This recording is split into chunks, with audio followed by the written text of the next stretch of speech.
This is EE370. We are at lecture 8. So given any sequential system, right, you can model it as a finite state machine. Then you go through the state diagram, state table, state minimization, state assignment, etc. and you can get to a circuit implementation. Right? However, depending on the type of circuit you are trying to implement, this may result in a finite state machines with a large number of states. So a better method is to think of your big system as consisting of two subsystems inside. So you will identify which portion of the system can be considered as a data path, and you'll identify certain portions of the system that can be identified as a control path.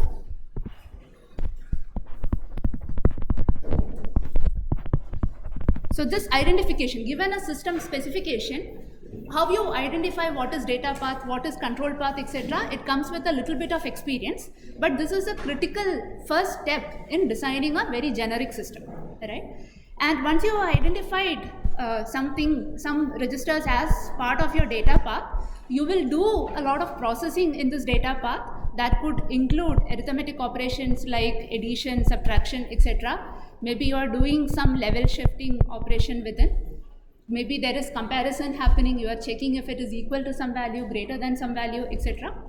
You will have registers to store this data inside, and you will have a lot of muxes to enable some sort of selection logic. And the way how these operations are performed on the data is controlled based on the signals that go from the control path to the data path. Okay.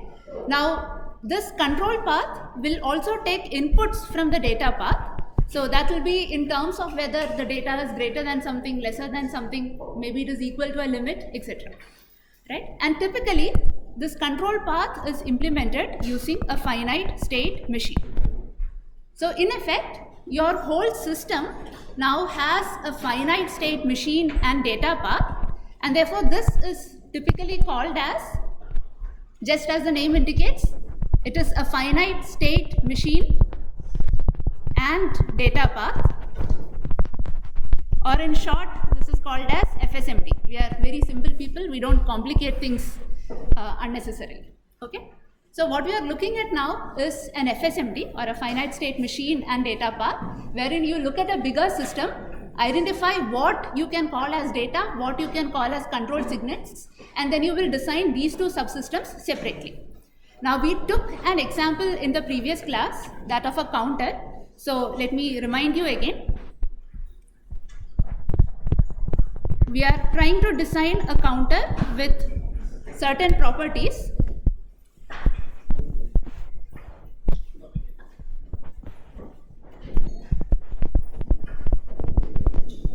So this counter has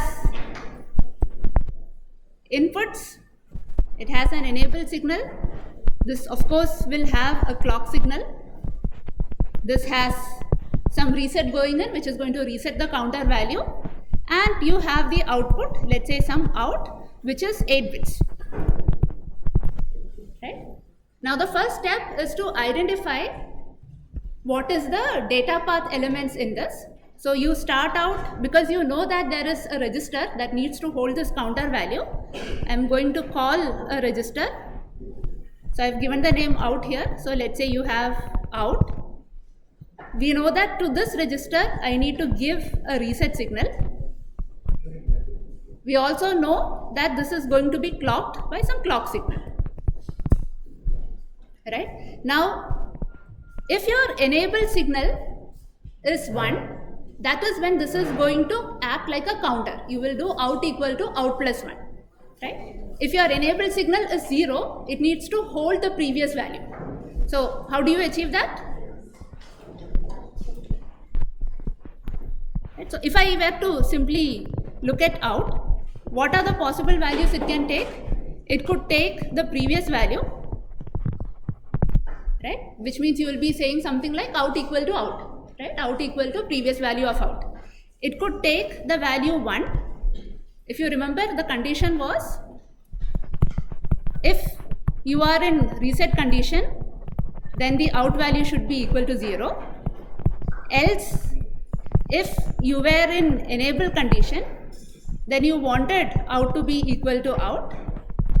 Now, if all of this was not true, then you wanted to count till 500, and once it hits 500, you wanted to roll over to 1. And then keep counting after that, right? So it could take the value 1, or it could simply be doing out equal to out plus 1, right? So there are 3 possibilities that the out can take, and we have to figure out how to include all of this in our data path, right? So this was when enable was equal to 0. So I'll say enable equal to 1, it has to do something. Enable equal to 0, it stores the previous value, right? Now enable is out of the way. Now these 2 decisions are based on whether the out value is equal to 500, right? So I will again have one more mux. I'll have 2 inputs to this mux.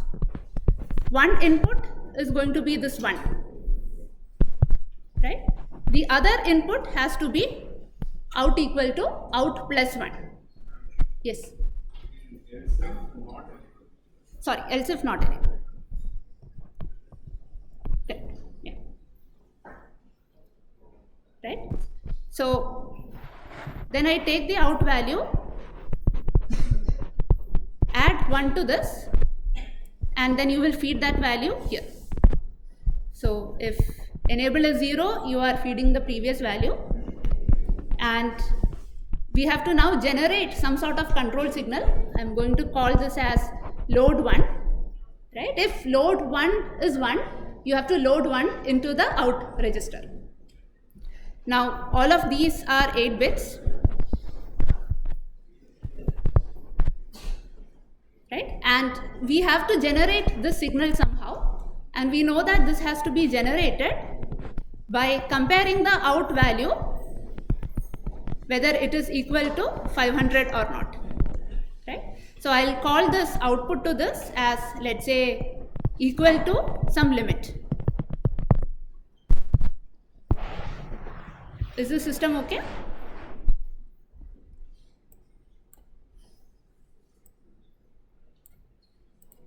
Okay. So now I have to generate this load 1 signal based on this variable which tells me whether the out value is equal to some limit, where the limit in our particular case is 500. So let's say I'm feeding in 500 here.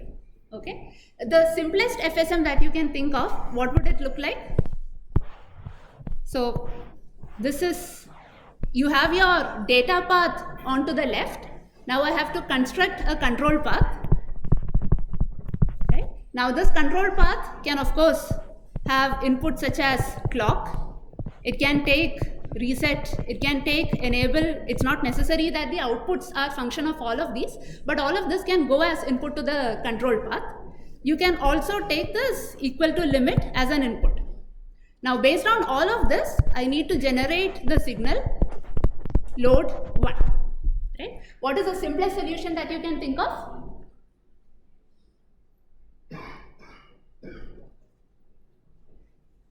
When you have hit the limit out equal to 500, what do you want the value of load 1 to be? Should be equal to 1, right? So the simplest solution that you can think of is to simply connect it like this. You don't even need theoretically a finite state machine. A very simple combinational logic, a wire connection is sufficient. Okay? But let's say your manager insists that you have to do this using a Moore state machine. Right? So now, just to take you through this exercise, I am going to design this control path using a Moore state machine. Okay. Now, quickly can you tell me, do you think this load 1 should be a function of the enabled signal?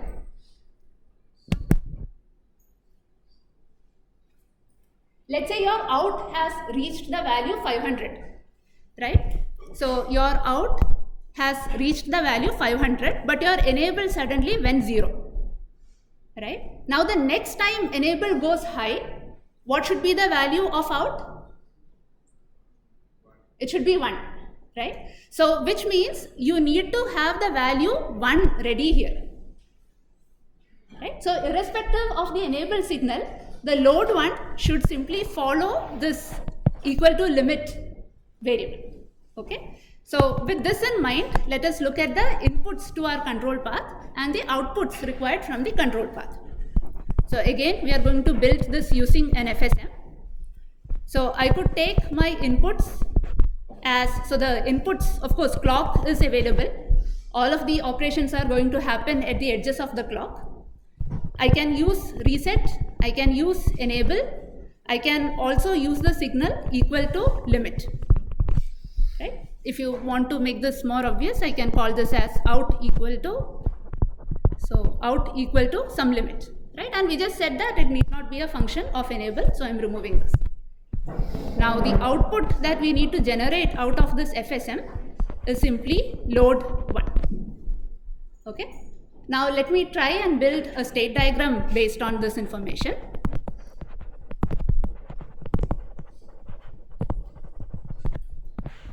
Okay. So you start with the reset state, right?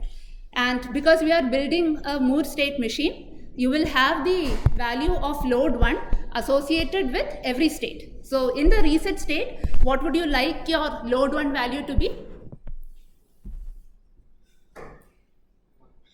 Why 1? So when you want to reset it, it has to go to 0. Right? And anyways, the out register is getting the reset signal. So the out goes to 0. Right? And you want your load 1 also to be 0. Because you will want the operation to happen in this path. So this path. Okay. So you start with load 1 being 0. So the output I'm writing with each state is this load 1 variable. Okay. Now in this state, if your reset is high, you will simply remain in that state. Okay. Now if reset is not high, so reset is not high, and you see that out equal to limit is also not high, then what state should you be in? You know that you need to keep the load 1 variable 0. So I'm simply going to call that state as some S no load, where the value is 0. Right? And if you are in this state and you get reset as high, you go back to this. If you are in this state and you see that reset is 0 and your out equal to limit is 0, you will remain in the same state.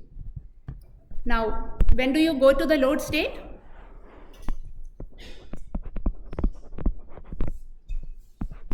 So in the load state, you want your load 1 to be equal to 1. When do you go from S no load to the state load?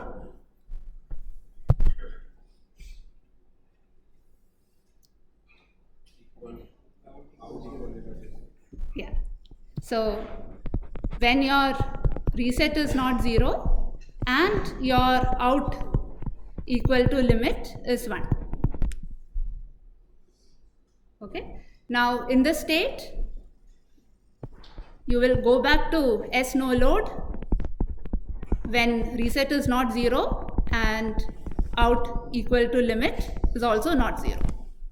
And you will remain in this state if reset is not 0 and your out equal to limit becomes 1. Right? When does this happen?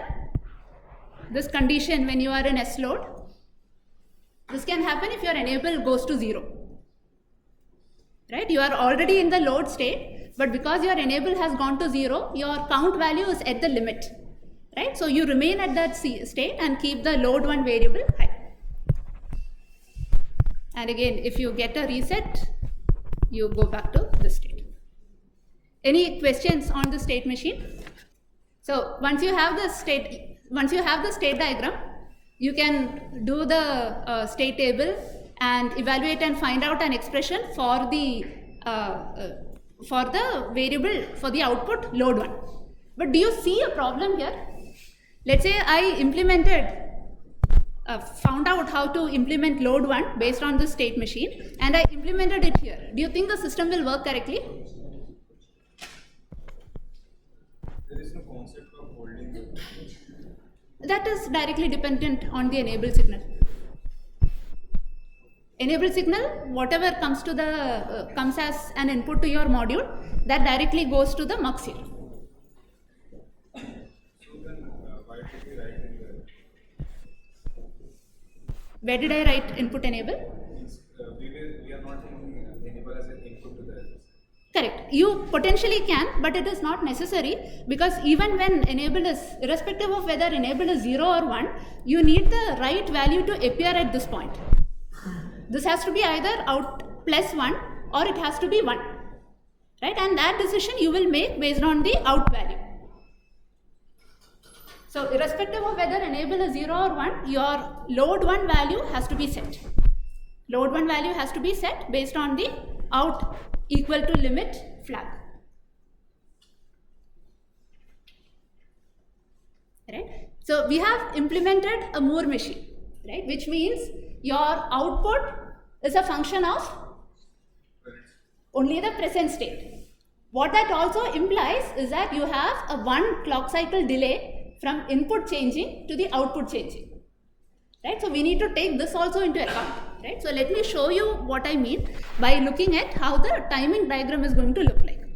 So I'm going to assume that we are sketching the timing diagram when reset is completely 0 and enable is 1 throughout.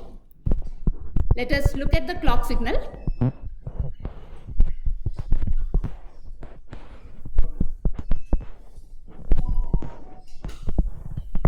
Right? And let's say you are looking at the out variable. So corresponding to every rising edge in the clock, your out is going to change.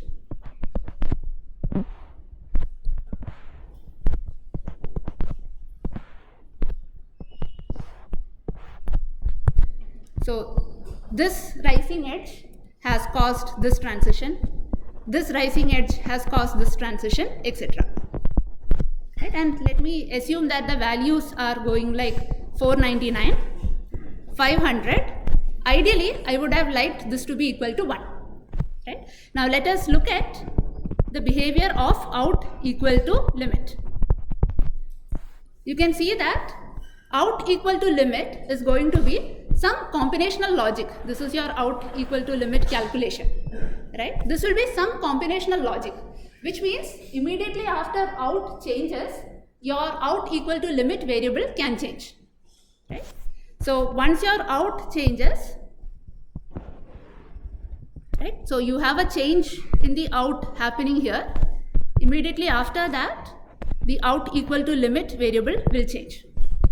So this change has caused this transition. Okay. What about the load 1 variable? Because I have implemented this as a Moore state machine, your load 1 variable can change only 1 clock cycle after the input has changed.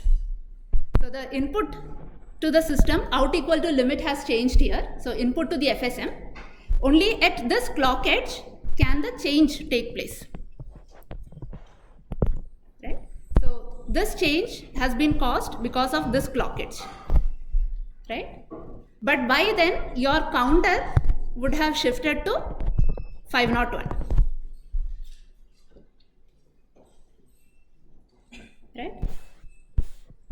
At the same time, your load 1 is going from 0 to 1. The counter has again been clocked. So before the load 1 signal takes place, the counter will see the previous value. Okay, so it will go to 501.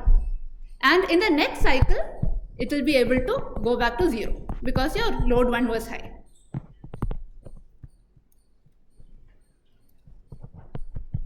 So your out equal to limit is going to go down here. It goes up here. Once this value changes, it will go down here. This transition has caused this change, right?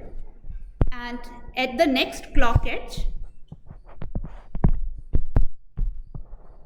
you will have this effect, right? And only at this clock edge, when your count has to increment again, it will see the value of load 1 as 1. Is this clear? Right, take a minute. You can ask me if you have any questions. Feel free to discuss. It should go to 1, right? Sorry, it should go to because load 1 is high. Okay, so now the manager still wants a Moore state machine. How can I correct it? Yeah, instead of checking for 500 in a system like this, you will have to check if this is 499. So your limit is not 500 but 499 if you are implementing this using Moore. This issue would not have occurred if you implemented this using mealy, where the output variable is also a function of the input variable. Okay, any questions on this?